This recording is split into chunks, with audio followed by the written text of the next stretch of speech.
I am building GLaDOS. Now, you might be asking why, and that is a great question. I've actually already built her. Well, I built her last year. See, this is version 1, and as much as I enjoyed her, and the internet enjoyed her too, there were so many shortcuts I had to take because I had time constraints and budget constraints.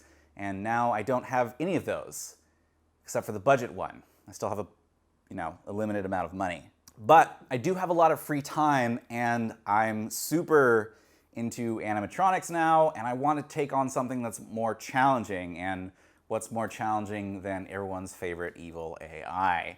Now, I decided to redesign her from scratch because that's obviously the most practical thing to do. Version 1 was a lot more simplified. See, if we take a look at her eye here, it's just so sloppy, and I want everything to be way more robust. And I'm focusing on her eye because that's where you focus on her too. So let's get into making that part first. This force is called voltage. Now watch what happens as soon as I turn the switch on. Last time, I just used a single warm white LED, and that's not warm white, that's cold white, or yeah, it's cool white. It's a real cool LED. And while that was totally fine, I want more power. So I'm still using a single LED, but this time I'm using this 1300 lumen Cree LED, and this is warm white, so it'll be a lot more yellow.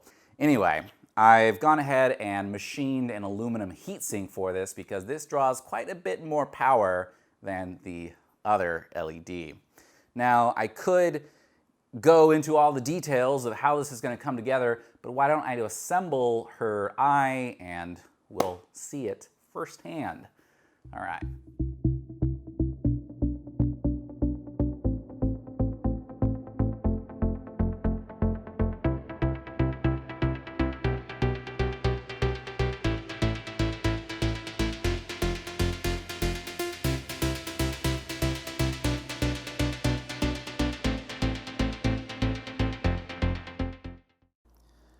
We were so close. It's a bit tricky to see on camera, but these gears are just a little bit too tight, and I can already tell that this is going to be way too much friction for the servo.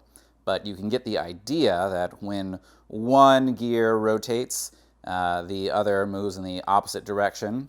So we'll have a nice, smooth, blinkety motion. All right, let me go redesign this part, and we'll get back to putting it together.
All right, her eye assembly is done. Let's power her up.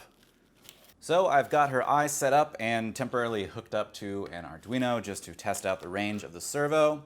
Now I can just barely, oh, maybe I should plug it in. That's always important, to plug in your electronics. So that way I can adjust the range of her eye. Now the range of motion is actually very limited. If I go too far, I risk damaging the servo because I'm trying to make it mechanically move where it can't go. But I am happy with that. I want it to come a little bit closer. I'll have to dial that in, but that is pretty beautiful in my opinion. All right, let's power her eye on too. All right, powering her eye on. So it's set lower voltage right now. Let's bump her up. Oh, beautiful. So bright. That is so much brighter. I love it. Now it still needs some diffusion for the lenses, but that is fantastic. I just need to calibrate the end stops or the end points for the servos, but that's her eye. That is GLaDOS's eye. Awesome. Now, if you've looked closely, you might see these acetal bushings, and that's because I'm going to be making her eye slide in and out. It's very important for her character. So that is what I'm going to be working on next week. Very excited for that one. I hope you guys are as excited to see GLaDOS come to life as I am. Subscribe to follow along and hit the like button if you think this was cool. Thanks for watching. My name is DJ. Make what you love, and I'll see you guys next time.